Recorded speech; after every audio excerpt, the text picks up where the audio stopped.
Hello दोस्तों, स्वागत है आपका आपके अपने YouTube channel honest review by Anju Sagwan पर।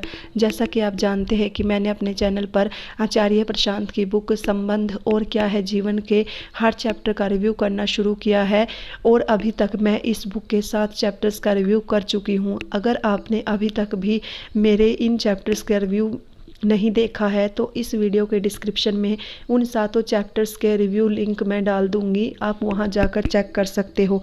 आज हम इस बुक के 8 चैप्टर का रिव्यू करने जा रहे हैं और 8 चैप्टर का जो टाइटल है वो है ममता, स्वार्थ है और मातृभाव प्रेम। पहले दोस्तों मैं आपको बताना चाहूँगी कि मैंने जो ये सीरीज़ शुरू की है वो है ये सोचकर शुरू की है कि कुछ बिजी शेड्यूल वाले पर्सन होते हैं जिनके पास बुक पढ़ने का टाइम नहीं होता, लेकिन उनकी मंशा होती है कि वो बुक पढ़े। खासकर कि आचार्य प्रशांत जैसे महान व्यक्तित्व के द्वारा लिखी हुई बुक्स तो हर कोई पढ़ना चाहता है। यही सोचकर मैंने उनकी बुक्स के हर चैप्टर का रिव्यू करना शुरू किया है ताकि जिनके पास टाइम ना हो वो भी उनके चैप्टर्स की समरी सुनकर बुक पढ़ने जितना ही आनंद ले सके। तो आइए इसके 8 चैप्टर की समरी रीड करना मैं शुरू करती हूँ और उसके बाद मैं आपको समझाऊंगी कि इस 8 चैप्टर में आचार्य प्रशांत जी ने हमें क्या समझाने की कोशिश की है। तो शुरू करती हूँ। आचार्य प्रशांत जी कहते हैं कि केयर का अर्थ होता है बाधाएं दूर करना और ममता का अर्थ होता है स्वयं बाधा बनकर खड़े हो जाना।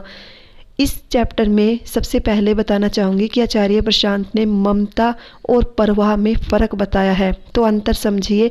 अगर मैं एक पेड़ की परवाह करता हूँ तो मैं क्या करूँगा? किसी ने बोला कि पानी देंगे। आचार्य प्रशांत ने कहा जी हाँ, मैं पानी दूंगा और मैं ख्याल रखूँगा कि सूरज की रोशनी उस तक पहुँचे। मैं ख्याल रखूँगा कि कोई बाधा ना हो। केयर का अर्थ होता है बाधाएं दूर करना। जब तुम वास्तव में किसी की परवाह करते हो तो तुम उसे कुछ देते नहीं हो, तुम बस उसके रास्ते की बाधाएं हटा देते हो। और जब तुम ममता में होते हो तब तुम खुद एक बाधा बनकर खड़े हो जाते हो। यही अंतर है दोनों में। ममता क्या बोलती है? ममता बोलती है कि ये पौधा है और ये बीज रूप में मेरे घर के भीतर छोटे से गमले में पैदा हुआ है और अब ये बड़ा हो रहा है और ये गमला इसको छोटा पड़ रहा है। तो एक काम करो, नीचे से इसकी जड़ें काट दो, क्योंकि एक बात पक्की है कि मैं रखूँगी तो इसको अपने घर में ही और अपने गमले में ही। गमला छोटा पड़ रहा है तो क्या करो, जड़ें काट दो। ये ममता है। ममता कहती है मेरा पौधा है ना और मेरा तो गमला इतना ही छोटा है।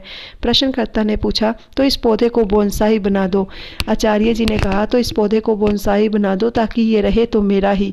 और परवाह कहती है कि अगर गमला छोटा पड़ रहा है तो गमला तोड़ दो और उसको खुले आकाश में जाकर गाड़ दो जहां वे अपना स्वतंत्रता से बढ़ सके। दोनों में यही अंतर है। ममता जड़ें काट देगी और परवाह या प्रेम गमला तोड़ देगा। आपको ये सुनना थोड़ा अजीब लग सकता है, लेकिन चैप्टर के अंत में आपके सभी डाउट्स क्लियर हो जाएंगे।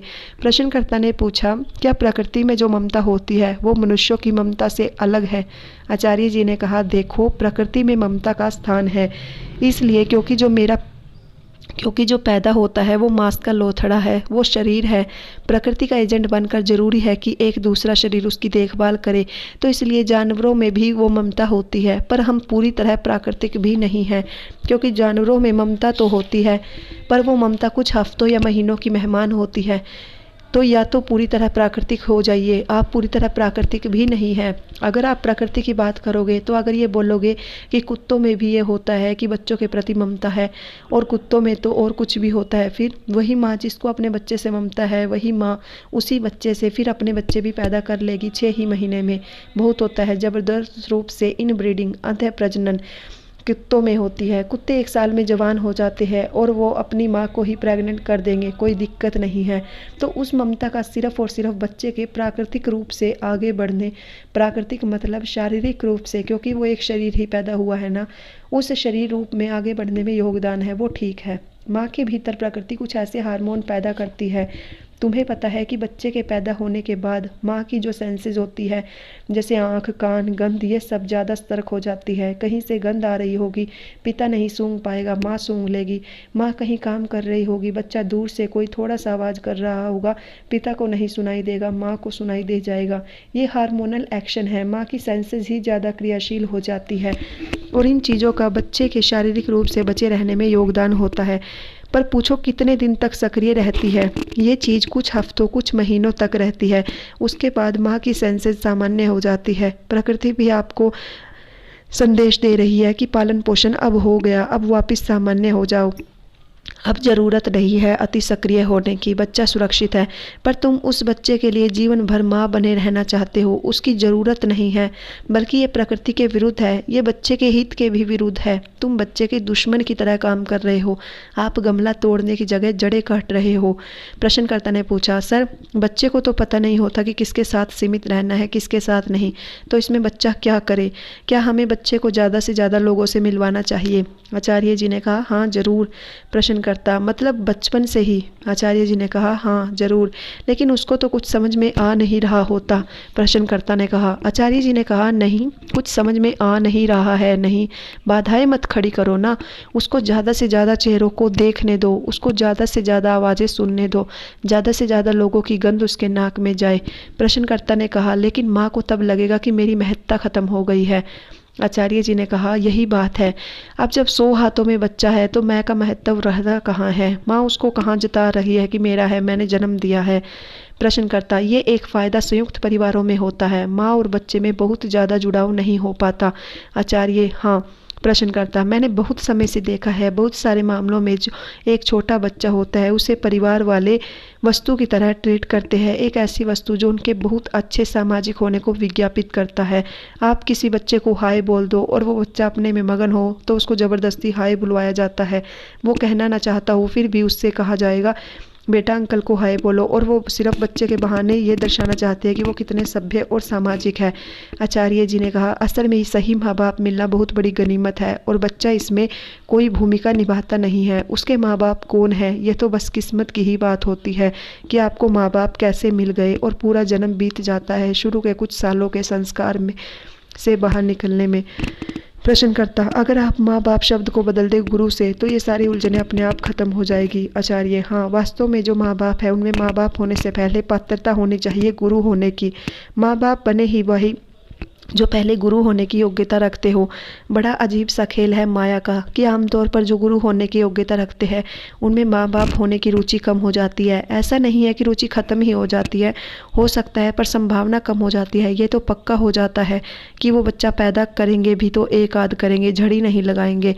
अब कितना मज़ेदार हो अगर बुध बाप बने पर बनते ही नहीं। सोचिए नन्ना बुध, वो घूम रहा है और इधर उधर ज्ञान की बातें कर रहा है लोगों को, पर बुधों को बच्चा पैदा करने में कुछ आनंद ही नहीं है। मीरा की बेटी हो, वो बचपन से ही नाच रही है, पर ऐसा होता ही नहीं। बुध का बच्चा हो पर उनके साथ ना रहे तो? प्रश्नकर्ता ने पूछा। आचार्य जी, ये बात भी है, ऐसे तो बुध का जैविक बच्चा था ही, पर वो बुध का नहीं था, वो तब का था जब वो बुध नहीं थे, वो सिद्धार्थ का बच्चा था।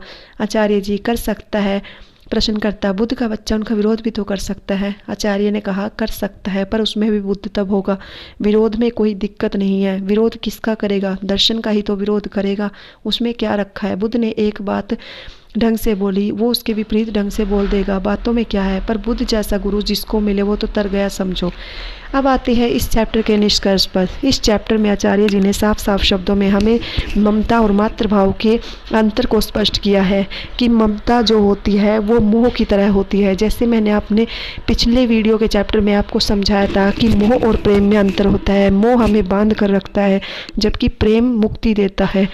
ममता भी मोह की तरह होती है। ममता में मोह होता है। ममता चाहती है कि मेरा बच्चा मेरे से दूर न जाए, भले ही बच्चे का हित उससे दूर जाने में हो, लेकिन ममता उसे अपने पास ही रखेगी। ठीक उसी तरह जैसे एक पौधे को बढ़ने के लिए खुला आकाश और खुली ज़मीन चाहिए, लेकिन हम उसे बोनसाई बनाकर छोटे से गमले में लगा देते हैं, उसी प्रकार ममता भी बच्चे की तरक्की के रास्ते में बाधा बन जाती है सिर्फ अपने मोह के कारण, और वह मोह उसकी ममता होती है। इसलिए मातृभाव होना जरूरी है, लेकिन ममता नहीं। ममता की जगह प्रेम हो, मोह नहीं।